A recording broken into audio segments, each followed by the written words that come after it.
Pour les élections couplées du 7 décembre prochain au Ghana, le gouvernement exige des partis politiques le respect du protocole sanitaire en campagne électorale. Anthony Sia Assare, conseiller présidentiel spécial pour la santé, a exhorté les partis à insister sur un respect strict du port du masque facial, de la distanciation sociale et d'une bonne hygiène des mains pendant leurs activités de campagne. Les partis sont également invités à mettre à disposition des masques et des produits d'hygiène parmi le matériel électoral qu'ils entendent partager avec leurs partisans. Le conseiller déplore un non-respect des mesures sanitaires anti-Covid-19 lors des rassemblements politiques.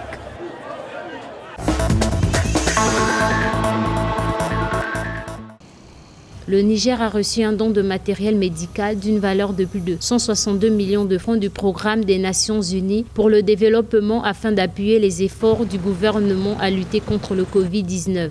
Le matériel a été réceptionné le jeudi 5 novembre à Niamey par le ministère de la Santé en présence de la représentante résidente du programme des Nations Unies pour le développement au Niger. Le matériel est composé notamment d'appareils d'assistance respiratoire, de masques, de thermomètres. Ce don intervient au moment où nous assistons à une deuxième vague de Covid-19 dans plusieurs pays du continent.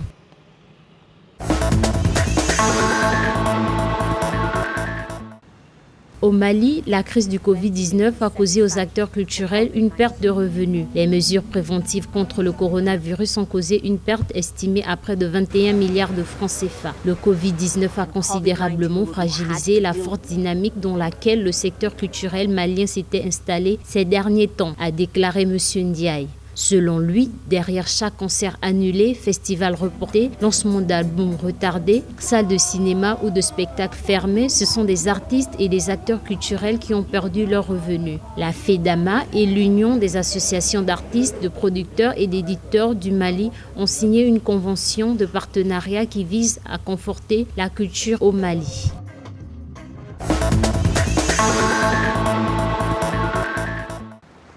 Le continent africain connaît une recrudescence du nombre de cas confirmés au coronavirus. Selon le Centre africain de contrôle et de prévention des maladies CDC Afrique, le nombre de cas confirmés au Covid-19 sur le continent a atteint 1 842 463 avec un bilan de 44 843 décès à la date du vendredi dernier. L'agence continentale rappelle que 1 542 849 personnes infectées par le Covid-19 se sont rétablies. Les pays africains les plus touchés par le Covid-19 en termes de nombre de cas positifs sont l'Afrique du Sud, le Maroc, l'Égypte, l'Éthiopie et le Nigeria.